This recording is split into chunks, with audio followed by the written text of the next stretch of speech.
قل هل يستوي الذين يعلمون والذين لا يعلمون إنما يتذكر أولو الألباب۔ محترم عزیزو، گزشتہ 22 جنوری کو ہمارے پورے ملک کے اندر ایک بعد کا ہنگامہ تھا کہ رام مندر ایودھیا کے اندر بن چکی ہے، اس کا افتتاح ہے، بنیاد ہے۔ ایک اعتبار سے دیکھا جائے قومی نظر کے اعتبار سے تو جو دوسری قوم ہے اس کی جیت نظر آتی ہے اور مسلمانوں کی ہار نظر آتی ہے، اور اسی خیال کو لے کر بہت سارے مسلمان غمگین بھی تھے اور بہت سارے غصے کے اندر بھی نظر آ رہے تھے۔ یہ ہماری تاریخ کا ایک پہلو بن چکا ہے، اور کئی 50 سال سے یہ رام مندر کا اور بابری مسجد کا مسئلہ چل رہا ہے، تو اس کی تاریخ سے مسلمانوں کو آشنا رہنا ضروری ہے۔ لہذا ہم اسی مسئلے کے تحت چند امور کو سمجھیں گے۔ نمبر 1 کہ مسلمانوں پر یہ حالت کیوں آئی۔ نمبر 2 کہ واقعتاً بابری مسجد کی جگہ پر مندر تھی۔ نمبر 3 کہ ایودھیا کے اندر رام کا جنم ہوا جو ان کے بھگوان ہیں۔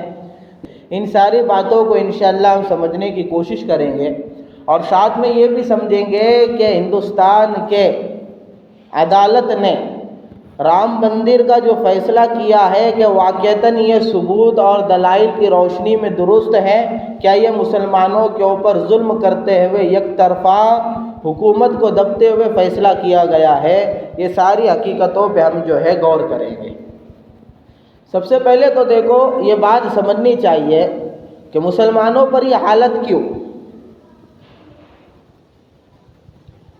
تو حالات کا تعلق حکومت سے نہیں ہے، حالات کا تعلق میجورٹی اور مینورٹی سے نہیں ہے کہ بھئی یہ قوم اس ملک میں قلت میں ہے اس لیے حالات میں ہے، اور یہ قوم اس ملک کے اندر کثرت میں ہے اس لیے حکومت میں، ایسا نہیں ہے۔ بلکہ قرآن اور حدیث کی تعلیمات کی روشنی میں یہ بات واضح ہے کہ حالات کا تعلق اعمال سے ہوتا ہے، حالات کا تعلق اعمال سے ہوتا ہے۔ جیسے اعمال ہوتے ہیں ویسے حکام آتے ہیں، ویسے حالات آتے ہیں۔ اس لیے عربی میں کہاوت مشہور ہے، اعمالکم اموالکم، کہ تمہارے اعمال ہی تمہارے حاکم ہیں۔ تم جیسے اعمال اپنے نام اعمال میں جمع کراؤ گے، اور زمین کی پشت کے اوپر، آسمان کے چھت کے نیچے اللہ کی نامرضیات کے جتنے کام کرو گے اور اللہ کی مرضیات کے کاموں سے جتنا دور بھاگو گے، ویسے ہی حالات تم پر آئیں گے۔ تو ظاہر سی بات ہے کہ اسلام کی تعلیمات ایک طرف نظر آتی ہے اور مسلمان کی زندگی دوسری طرف نظر آتی ہے۔ حقیقت کی نگاہ سے اگر دیکھا جائے، وہ سابق امتیں جن پر حالات اور عذاب کا تذکرہ قرآن نے جا بجا کیا ہے، قوم لوط کو دیکھ لو، قوم شعیب کو دیکھ لو، قوم فرعون کو دیکھ لو، قوم موسیٰ کو دیکھ لو، یہودیوں کو دیکھ لو، عیسائیوں کو دیکھ لو، حضرت آدم علیہ السلام سے لے کر آج تک جن واقعات کی نشاندہی قرآن نے کی ہے یا احادیث میں جو واقعات بیان کیے گئے ہیں، ان سب کی تاریخ کو سامنے رکھا جائے اور یہ دیکھا جائے کہ کون سی قوم کامیاب ہوئی ہے، تو پتہ چلتا ہے جس نے قانون الہی کو 100% مانا، اس کے مطابق عمل کیا، اس کو اللہ نے کامیاب کیا، دنیا میں دبدبہ، حکومت، سب کچھ عطا کیا۔ اور جن قوموں نے وقت کے نبی کی بات کا انکار کیا، قانون الہی کو ٹھکرا کر منمانی زندگی گزارنے لگے، تو اللہ رب العزت نے ان کو دبوچ کر رکھ دیا۔ کسی کو فرشتوں کی چیخ نے ہلاک کر دیا، کسی کو زمین آسمان تک اٹھا کر اللہ نے اوندا منہ پلٹ دیا، کسی کو بندر اور خنزیر بنا دیا۔ سارے گناہوں کے سبب ان کے وہ حالات آئے۔ اب وہ گناہ اور وہ نافرمانیاں اگر ہم دیکھیں جو پچھلی امتوں میں تھیں اور جس کی وجہ سے ان کو ہلاکت کا سامنا کرنا پڑا، اگر وہ برائیاں اس امت کے اندر دیکھی جائے اور مسلم قوم کے اندر دیکھی کی جائے تو شاید ہی کوئی برائی ایسی ہوگی جو پچھلی قوم میں موجود تھی اب جو ہے موجود نہیں ہے، تقریباً ہر برائی موجود ہے، لیکن یہ اللہ رب العزت کا احسان ہے کہ اللہ رب العزت نے قوم لوط کو ہم جنس پرستی کی بنیاد پہ، مرد اور مرد آپس میں جو زنا کرتے تھے، لواطت کرتے تھے، اس کی بنیاد پہ جو ہلاک کیا، اللہ نے اس قوم کو ہلاک نہیں کیا۔ ورنہ آج بھی آپ نظر اٹھا کر دیکھو، مسلم کثرت والے ملکوں کے اندر ہم جس پرستی کو قانونی سطح کے اوپر پاس کر دیا گیا ہے، لہذا کوئی جو ہے اس کی خلاف ورزی نہیں کر سکتا۔ آپ شراب نوشی کو دیکھو، ڈکیٹی کو دیکھو، سارے وہ گناہ جو پچھلی امتوں میں موجود تھے، جس کی بنیاد پر ان پر ہلاکت آئی، وہ سارے گناہ موجود ہیں۔ لیکن اللہ رب العزت کا احسان ہے کہ اللہ رب العزت نے ان قوموں کی طرح یکلخت ہلاک نہیں کیا۔ یہ اللہ کے نبی صلی اللہ علیہ وسلم کا صدقہ ہے، آپ کی برکت ہے۔ بہرحال جو بھی حالات ہیں وہ اعمال کی بدی اور اعمال کی غلاظت اور گندگی کے مقابلے میں بہت تھوڑے ہیں، ورنہ ہماری تنہائیاں تو تنہائیاں، اعلانیہ زندگی بھی کھلے عام نافرمانیوں والی بن چکی ہے۔ بے حیائی ہمارے معاشرے میں عام ہو چکی ہے، بے حیائی ہمارے معاشرے میں عام ہو چکی ہے۔ آج ایسا معاشرہ تشکیل دیا جا رہا ہے ماڈرنزم کے نام کے اوپر اور آزادی کے نام کے اوپر، جو بے حیائی کا معاشرہ مشرکین مکہ کے جہالت کے دور کے اندر تھا۔ اللہ کے نبی صلی اللہ علیہ وسلم کی بعثت سے پہلے مکہ کے جو عرب تھے، مکہ کے جو مشرکین تھے، ان کے اندر بے حیائی اس قدر عام ہو چکی تھی کہ جسم فروش کرنے والی عورتیں وہ گھروں کے سامنے بیٹھا کرتی تھی، اور آدمی ایک ایک ساتھ کئی لوگوں سے تعلق رکھتا تھا، اور بے حیائی کے تعلقات کے، بے حیائی اور ناجائز تعلقات کے جو واقعات ہوتے تھے اس کو اپنے اشعار کے اندر مجمع میں سناتا تھا، اور سارے لوگ اس کو جو ہے ہنس ہنس کر جو ہے سنتے تھے، اس سے مزے لیتے تھے۔ یہ منظر تھا زمانے جاہلیت کا۔ آج دیکھا جائے تو وہی اشعار گانوں کی شکل کے اندر، ڈائلاگ کی شکل کے اندر، پکچروں کی اور ڈیلی سوپ کی شکلوں کے اندر وہ ساری چیزیں کہ بے حیائی کی باتوں کو جو ہے پیش کیا جاتا ہے۔ آج کوئی اس بات کو جو ہے برا نہیں سمجھتا کہ ایک مرد مرد کے ساتھ تعلق کر دے، ایک عورت عورت کے ساتھ تعلق کر لے۔ بے حیائی کا ماحول عام ہو چکا ہے۔ پردہ مسلم خواتین سے تقریباً ختم ہوتا نظر آ رہا ہے۔ مسلمان کھلے عام جو ہے ایسی زندگی گزار رہا ہے کہ اس کے چہرے کو دیکھ کر ایک نیا آدمی فیصلہ نہیں کر سکتا اس کے خد و خال کو دیکھ کر کہ مسلمان ہے یا کوئی دوسری قوم کا ہے۔ اس قدر بدعمالیوں کے دلدل کے اندر مسلمان پھنس چکا ہے، اس کے مقابلے میں اگر حالات کا جائزہ لیا جائے تو بہت تھوڑے ہیں۔ یہ بھی اللہ کا احسان ہے، ورنہ ہمارے اعمال پچھلی قوموں سے کچھ کم نہیں جس کے اوپر اللہ یکلخت ہلاک کرتے ہیں۔ لہذا یہ جو حالات آئے ہیں، یہ حالات جو ہیں یہ بدعمالیوں کا نتیجہ ہے۔ ایک بابری مسجد، اس کو مسلمان محبت کی نگاہ سے دیکھتا ہے، اور یہ مسئلے کے اندر جو ہے وہ آگے پیچھے ہوتا ہے، یا اس میں جو ہے کچھ لکھتا ہے، پڑھتا ہے، بولتا ہے، یا اس کے تعلق سے فکر کرتا ہے، تو وہ اس لیے کہ جو ہے یہ اللہ کا گھر ہے، مسجد ہے۔ اب سوال مسلمانوں سے یہ ہے، کیا بابری مسجد کے ساتھ جو ہمدردی ہے تمہاری، بابری مسجد کے ساتھ جو زیادتی ہو رہی ہے، وہ زیادتی کیا روئے زمین کے اوپر اور تمہارے ملک اور اطراف کے اندر صرف ایک ہی مسجد کے ساتھ ہو رہا ہے؟ پھر کیا وجہ ہے کہ بابری مسجد سے تو محبت سمجھ میں آتی ہے اور دوسری مسجدوں کو ہم خود غیر آباد کر رہے ہیں؟ کسی بھی نعمت کی ناقدری بندہ پہلے کرتا ہے، اللہ کا عذاب چھیننے والا بعد میں آتا ہے۔ ایودھیا میں صرف ایک مسجد نہیں تھی۔ اکبر کے زمانے میں، مغل کے زمانے کے اندر اکثریت مسلمانوں کی آبادی والا شہر تھا وہ۔ 100 کے قریب بڑی مسجدیں تھیں وہاں، اور 60-65 چھوٹی مسجدیں تھیں، اور کئی ایک درگاہیں تھیں، کئی خانقاہیں اور مرکز تھے۔ لیکن اب معاملہ بدل چکا ہے کہ 6.5% مسلمان ہیں اور 93% ہندو ہیں۔